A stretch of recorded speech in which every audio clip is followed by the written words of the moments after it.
कार्यक्रम की अध्यक्षा श्रीमती रत्नप्रिया ठाकुर जी, आपका हार्दिक स्वागत, अभिनंदन। और इस प्रसाद में आई हुई हमारे विभिन्न विद्यालय से हमारी संयोजिका दीदी जी और हमारे विभाग प्रमुख, इस विद्यालय के प्रधानाचार्य का हार्दिक अभिनंदन एवं स्वागत। और इस प्रसाद में बैठी हुई हमारी तरुणियों का हार्दिक स्वागत, अभिनंदन। आज सप्तशक्ति संगम, ये शब्द आया कहाँ से? सबसे पहले हम इनको जानेंगे। साधारण सभा की बैठक में संघ के शताब्दी वर्ष पर एक बात आई, वो था कुटुंब परिवर्तन एवं पंच परिवर्तन। पंच परिवर्तन हम कैसे देश में कर सकते हैं, समाज में कैसे कर सकते हैं, परिवार में कैसे कर सकते हैं। इसके लिए संघ ने बताया कि हमारी माता जो है परिवर्तन की वाहक है, वही हमारे परिवर्तन को आगे तक ले जा सकती है। तो संघ ने इस कार्य को माताओं को देने का निश्चय किया और सप्तशक्ति संगम को आगे बढ़ाने के लिए उन्होंने सबसे पहले अखिल भारतीय स्तर पर, क्षेत्र स्तर पर, प्रांत स्तर पर एवं विभाग स्तर पर और फिर आगे एक एक विद्यालय तक इस सप्तशक्ति संगम को पहुंचाने के कार्यक्रम की रूपरेखा बनी। श्री सुश्री मधुश्री साव जी, जो कि केंद्र की अखिल भारतीय स्तर की संयोजिका है, उन्होंने पूरे रूप से चिंतन मंथन कर इस कार्यक्रम की योजना रचना की और उन्होंने क्षेत्र स्तर पर, प्रांत स्तर पर, विभाग स्तर पर और विद्यालय स्तर पर संयोजिका का निर्धारण किया और उनको कार्यभार सौंपा गया। इस तरह से सप्तशक्ति जो संगम आया, ये सिर्फ महिलाओं द्वारा और महिलाओं के लिए इस कार्यक्रम को पूर्ण रूप से मातृशक्ति रूप प्रदान किया गया। महिलाओं का एकत्रीकरण कैसे हो? हम सप्तशक्ति क्यों, ये नाम कहाँ से आया? क्योंकि अक्सर महिलाओं का कोई भी एकत्रीकरण होता है, या तो सम्मेलन होता है या गोष्ठी होता है, लेकिन ये सप्तशक्ति नाम क्यों? तो ये सप्तशक्ति कहाँ से आया? ये गीता के 10वें अध्याय के 34वें श्लोक में नारी के सप्त गुणों का वर्णन श्री कृष्ण जी ने अर्जुन को बताया। वो था कृति श्रीवा च नारी नाम स्मृति मेधा धृति क्षमा, यानी नारियों में ये सप्त गुण विद्यमान है, अंतर्निहित है, उसको जागृत करने का समय आ गया है। क्योंकि समाज में बहुत सारी जो भी बुराइयां आ रही हैं, उनका निराकरण इस सप्तशक्ति जागरण के ही माध्यम से हो सकता है।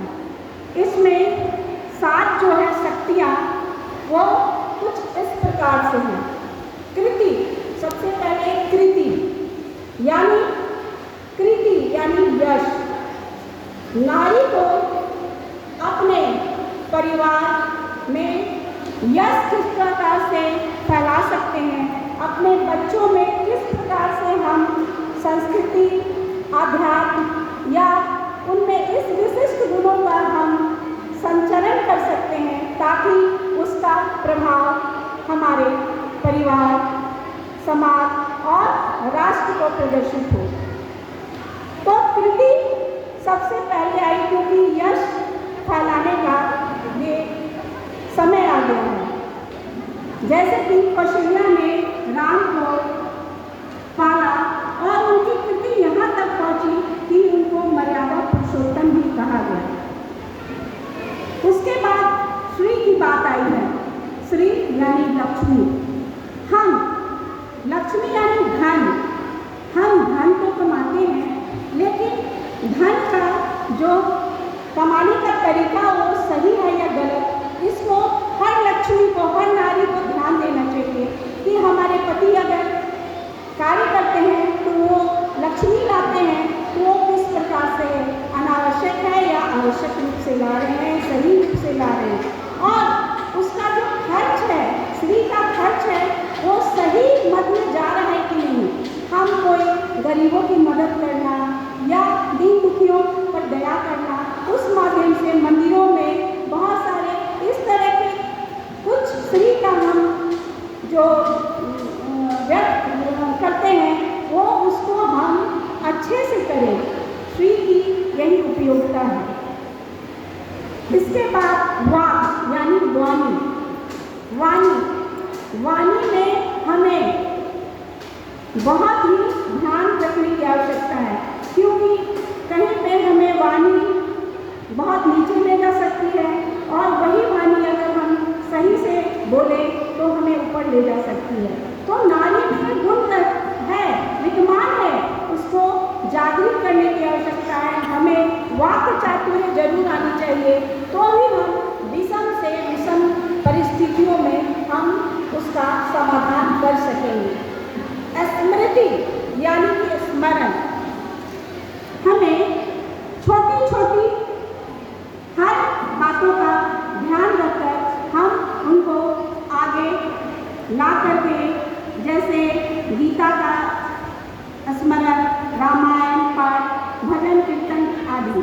मेधा यानी कि बौद्धिक शक्तियाँ, बौद्धिक क्षमता, यानी कि हम अपने बुद्धि, अपने इंटेलिजेंस का यूज उस समय करें जब हम विकट परिस्थिति में खड़े हों और हमको उसको समाधान करने का जब समय आया, तो वही बौद्धिक क्षमता जो है हमें आगे कार्य करने में मदद करेगी। अपने सारे गुणों को जागृत करने की आवश्यकता है।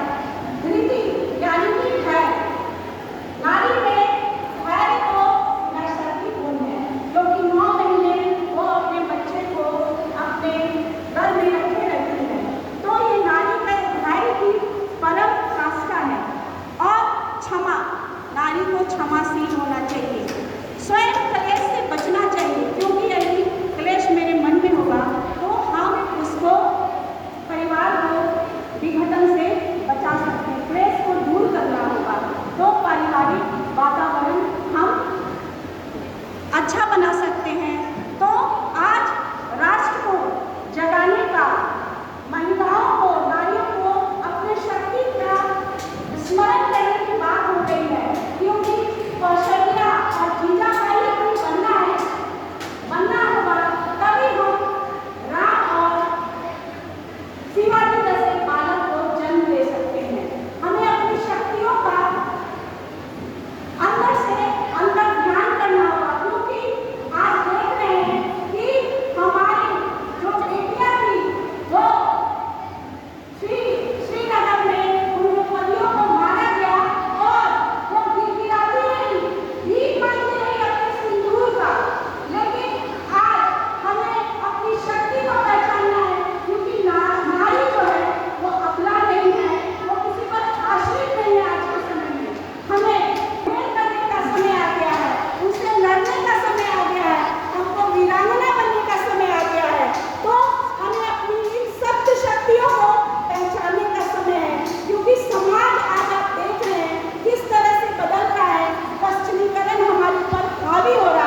जो विषय आएगा सारे विषय का प्रतिपादन